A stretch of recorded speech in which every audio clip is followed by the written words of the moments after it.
السلام علیکم ورحمۃ اللہ تعالی وبرکاتہ نحمده ونصلي ونسلم على رسوله الكريم اما بعد فاعوذ بالله من الشيطان الرجيم بسم الله الرحمن الرحيم ليس البر أن تولوا وجوهكم قبل المشرق والمغرب ولكن البر من آمن بالله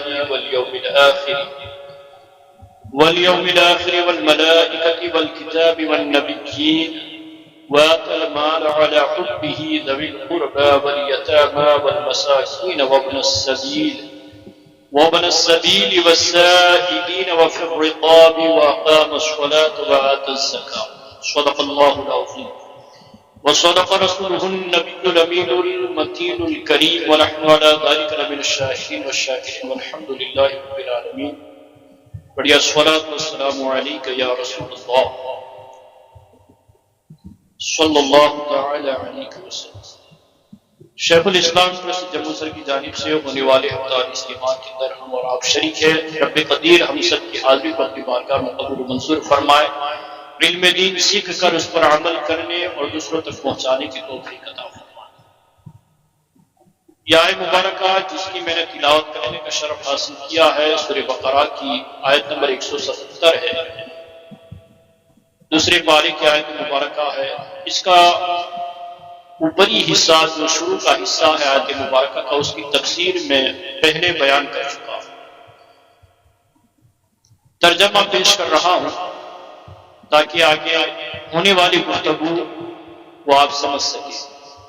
نہیں ہے نیکی یہی کہ منہ کر لو پورب پچھیم کی طرف، لیکن نیکی اس کی ہے جو مان گیا اللہ اور پچھلے دن یعنی قیامت کے دن کو، اور فرشتوں اور کتاب اور پیغمبروں کو، اور مان دیا اللہ کی محبت میں قرابت داروں کو اور یتیموں کو اور مسکینوں کو اور مسافر کو اور منگتا لوگوں کو، اور گردن آزاد کرانے میں یعنی غلام آزاد کرانے میں، اور قائم رکھا نماز کو اور دیا زکات کو۔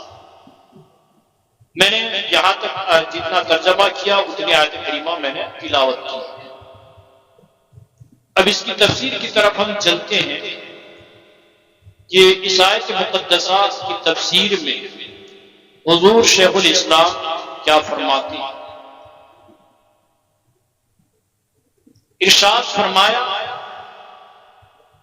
کہ نیکوکار وہ ہے جس نے ایمانی اور اعتقادی ضروریات کو اپناتے ہوئے مال دیا۔ نیکی اس کی قبول ہوگی جس کا عقیدہ صحیح ہوگا، درست ہوگا، چونکہ اس آیت مقدسہ کے اندر پہلے عقیدے کا ذکر، ضروریات دین کو ذکر کیا گیا اور اس کی تفسیر میں پہلے بیان کر چکا ہوں۔ ہمارے سعادت بھائی ریکارڈ کرتے ہیں، آپ وہاں جا کر دیکھ سکتے ہیں۔ آگے فرماتے ہیں کہ مال دیا، صدقہ نافلہ کے ذریعے خیر و خیرات کیا، ایمان کے ساتھ اعمال کا بھی ذکر ہوا ہے اس آیت مقدسہ میں، یعنی کامل ایمان والا وہ ہے جو اعمال صالحہ بھی بجا لائے، نیک اعمال بھی بجا لائے، فرائض و واجبات کی بھی پابندی کرے اور صدقات و خیرات بھی وہ کرتا ہے، دیگر نیکیوں کو بھی وہ بجا لائے، تو وہ کامل ایمان والا۔ فرماتے ہیں کہ نیکوکار وہ ہے جس نے ایمانی اعتقادی ضروریات کو یعنی ضروریات کے دین کو اپناتے ہوئے مال دیا، صدقہ و خیرات اس نے اللہ کی راہ میں کیا۔ کس کی محبت میں؟ اللہ کی محبت۔ اس نے اللہ کی محبت میں اپنا مال اس نے خیرات کیا، صدقہ کیا، تو فرمایا گیا وہ نیکوکار. یہاں پر ایک بات یہ عرض کر دوں کہ دیکھیں اس تفسیر کے اوپر اگر آپ غور کریں تو اس میں کیا فرمایا کہ نیکوکار وہ ہے جس کا ایمانی اور اعتقادی صحیح ہو، یعنی ضروریات کے دین کو ماننے والا، جبھی اس کی نیکی ہوتی اور اللہ کی بارگاہ میں قبول ہوتی. اور اگر اس کے عقیدے میں کسی طرح کی کوئی خرابی آتی ہے، گڑبڑی آتی ہے، تو پھر وہ کتنی بھی عبادتیں کریں قبول نہیں ہوتی. یہ کانسیپٹ سمجھنا ہوگا، یہ چیز سمجھنی پڑے گی. مثال کے طور پر ایک بندہ وہ ہے جو ضروریات دین کو مانتا. ضروریات دین بہت ساری چیزیں ہیں، اس کا ذکر ہو چکا، لیکن ان ضروریات دین میں سے ایک بات کا انکار کرتا ہے. مثلا وہ فرشتوں کو نہیں مانتا، معاذ اللہ، کہ میں فرشتوں کو نیکی کی قوت مانتا ہوں. فرشتے ایسے کوئی مخلوق نہیں ہے، بس نیکی کی قوت کا نام ہے، تو وہ ایمان والا نہیں. مومن ہونے کے لیے دین کی جو ضروری باتیں ہیں ان ساری باتوں کو ماننا، زبان سے اقرار کرنا، دل سے تصدیق کرنا، اقرار باللسان و تصدیق بالقلب، یہ ضروری، تبھی وہ مومن مانا جانا. اسی طرح وہ حضور کو مانتا، ہمارے نبی کو مانتا، میں نبی کو مانتا ہوں، لیکن معاذ اللہ حضور کے آخری نبی ہونے کا انکار کرتا ہے کہ حضور آخری نبی نہیں ہے، آپ کے بعد کوئی بھی نبی آ سکتا ہے، اللہ بھیج سکتا ہے. وہ مومن نہیں. کیوں؟ ما كان محمد ابا احد من الرجال ولكن رسول اللہ وخاتم النبیین.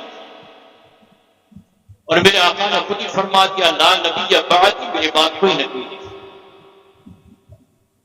تو اب یہاں پر ساری باتوں کو مان رہا ہے، نبی کی نبوت کا بھی اقرار کرتا ہے، مگر یہ کہتا ہے کہ میں حضور کو آخری نبی نہیں مانتا. اس کا ایمان گیا. یعنی ضروریات کے دین میں سے اگر ایک بات کا بھی کوئی انکار کرتا ہے، ساری باتیں مان لے، مثال کے طور پر 100 میں سے 99 مان لے اور ایک کا انکار کرے، تو 99 باتوں کو نہیں دیکھا جائے گا، ایک کا جو انکار کرتا ہے اس کی وجہ سے اس کے اوپر حکم کفر لگ جائے گا. ہوا پانی سے بھرا ہوا اس میں شراب کا ایک قطرہ ہی ڈال دے وہ ناپاک ہو جائے گا. پیشاب کا ایک قطرہ ڈال دے وہ ناپاک ہو جائے گا. آپ اگر کہیں کہ یار پیشاب کا قطرہ کتنا تھا، اتنا تھا، اور کنویں کا پانی تو دیکھیے آپ کتنا زیادہ ہے، تو جناب کنویں کا پانی نہیں دیکھا جائے گا، جو ناپاک چیز پڑی ہے اسے دیکھا جائے گا کہ ناپاک چیز اس میں گئی ہے، اس ایک قطرے نے سارے پانی کو ناپاک. تو ضروریات دین میں سے ساری باتوں کو مانے مگر ایک کا انکار کرے تو جو مانتا ہے اس کو نہیں دیکھا جائے گا، جس کا انکار کر رہا ہے اس کی وجہ سے اس کے اوپر حکم کفر لگے. تو فرمایا کہ اعتقادی اور ایمانی ضروریات کو اپناتے ہوئے مان دیا، یعنی نفلی صدقہ اس نے اللہ کی راہ میں دیا، خیر و خیرات کی اس نے، تو یہ نیکی اس کی قبول ہوگی. اور جو دے رہا ہے کسی محبت میں، اللہ کی محبت، وہ اس مال سے بھی محبت ہے. یعنی ہر انسان کو مال سے محبت ہے، جان سے، اولاد سے اور مال سے محبت ہے نا. مال سے محبت ہونے کے باوجود وہ اللہ کی محبت میں خرچ کر رہا ہے، اللہ کی راہ میں دے رہا ہے. تو فرماتے ہو اور اس کی ضروریات بھی ہے، یعنی وہ مال اس کی ضروریات بھی ہے، اس کی اپنی حاجت بھی ہے، اسے ضرورت بھی ہے مال کی، اس کے باوجود اس میں سے وہ اللہ کی محبت میں صدقہ کر رہا، خیرات کر رہا. تو یہ نیکی اللہ کی بارگاہ میں مقبول ہوتی ہے. میرے آقا فرماتے ہیں، حضرت سیدنا ابو ہریرہ رضی اللہ تعالیٰ عنہ سے مروی ہے، اللہ کے رسول صلی اللہ علیہ وآلہ وسلم فرماتے ہیں کہ کوئی شخص ایک لقمہ یا ایک مٹھی کھجور کے بدلے میں جب وہ اللہ کی راہ میں خرچ کرتا ہے، ایک لقمہ یا 2 لقمے دیتا ہے یا ایک مٹھی 2 مٹھی کھجور صدقہ کرتا ہے، تو اس کے بدلے میں اللہ تعالیٰ 3 شخصوں کو جنت میں داخل فرمائے۔ صحابہ کرام نے عرض کیا یا رسول اللہ صلی اللہ علیہ وسلم وہ کیسے؟ دینے والا ایک ہے اور 3 لوگوں کو جنت میں اللہ اپنے فضل سے داخل فرمائے۔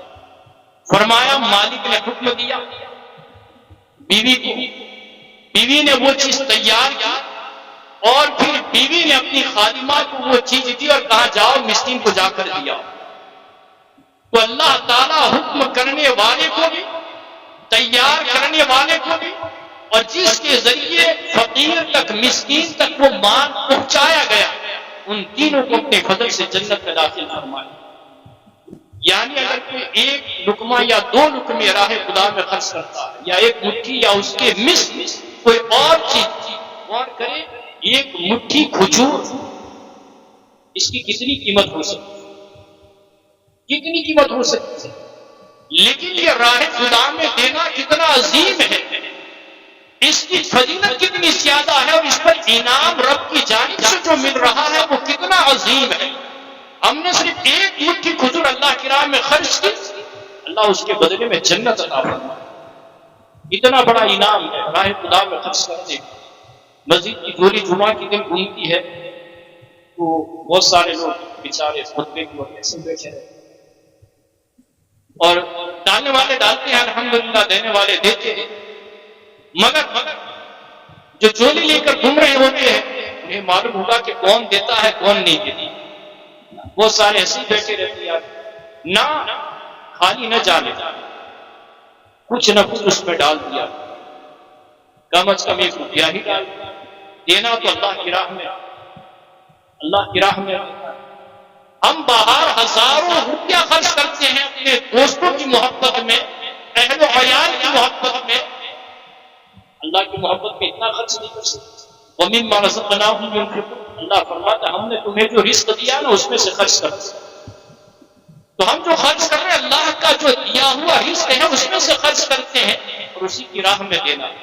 آج میں نے جمعہ کے اندر ایک واقعہ بیان کیا تھا کہ اس کے حوالے سے ذکر کر رہا ہوں، ورث کر کے وہ آپ کو ختم کروں گا، باقی بات آئیں گے۔ قرآن پاک کے اندر ہے، اللہ فرماتا ہے کون ہے جو بہترین اللہ کو قرض عطا کرتا ہے، قرض دے، قرض حسن جس کو ہم کہتے ہیں، کون ہے جو اللہ کو قرض دے؟ جو اللہ کو قرض دے گا اللہ اسے ڈبل کر کے عطا فرمائے۔